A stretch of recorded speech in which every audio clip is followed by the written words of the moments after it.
Еще одну вещь, которую я хотел сказать про нунчаку с самого начала, это про ее основной принцип. То есть у каждого оружия в кабудо есть свой принцип, своя фишка.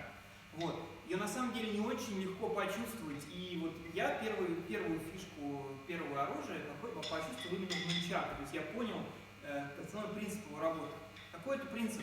Принцип вот этой вот мягкости, этой цепи, да, и то, что нунчаку может стать любое подвернувшееся вам под руки, любая подвернувшаяся под руки вам вещь. То есть это может быть куртка, которую вы сняли, да, скрутили, это может быть полотенце, это может быть что угодно, пакет, пояс. Что здесь важно? Важно, что вот я стою, я безоружный, у меня нет оружия, да, а на меня, например, человек нападает с ножом или с палкой. Вот. И как бы человек с оружием против безоружного человека, да? А вот, например, у меня пояс, ну, допустим, хотя бы такой, да? Я его снял, скрутил, и у меня в руках уже оружие. То есть не просто я, что это значит? Значит, что я могу работать на дистанции. На дистанции. Вот.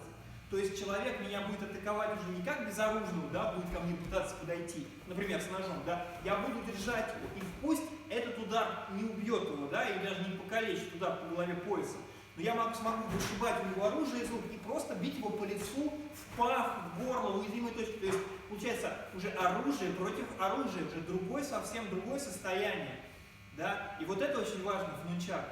То есть не надо думать, я встречал людей, которые говорили, что вот все это ваше мотаёши кабудо, вообще кабудо, это какая-то фигня, потому что я не буду ходить на улице с палкой там, или с веслом.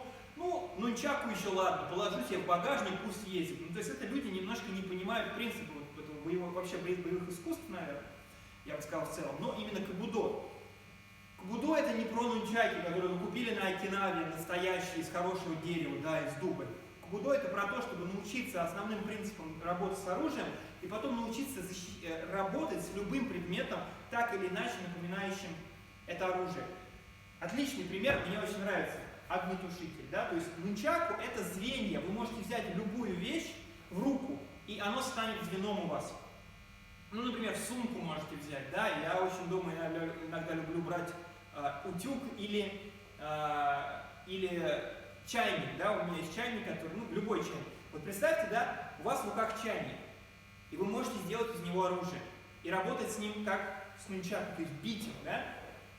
Вот пример. Я надеюсь, что он не сработает, в смысле, огнетушитель. Вот, я держу, казалось бы, что я могу делать с огнетушителем? Я могу работать как нунчаку, да, вот. Вы представляете, если я в голову, да, нанесу удар вот такой штукой? Да, тяжелее, но принцип тот же, да, вот. То есть, работая с оружием, важно понимать, какой у него принцип, да, вот у нунчаки отличный вот этот принцип, мне очень нравится, и он делает универсальным его. Но чтобы дойти до нунчаки, чтобы научиться ими хорошо работать, нужно пройти через бо, как минимум через тонфу, то есть научиться работать корпусом, научиться работать руками. Вот, на самом деле, нунчака еще очень тесно связана с веслом, там потому что работа идет активным корпусом, вот эти вот движения, которые я вам показывал в начале разминки. Вот это очень важно в нунчаке, то есть не руками стоять махать, да, а именно работать корпусом, удары наносить корпусом, мощный. Тогда как раз у вас удары будут плавные, но очень мощные. Да? Пум,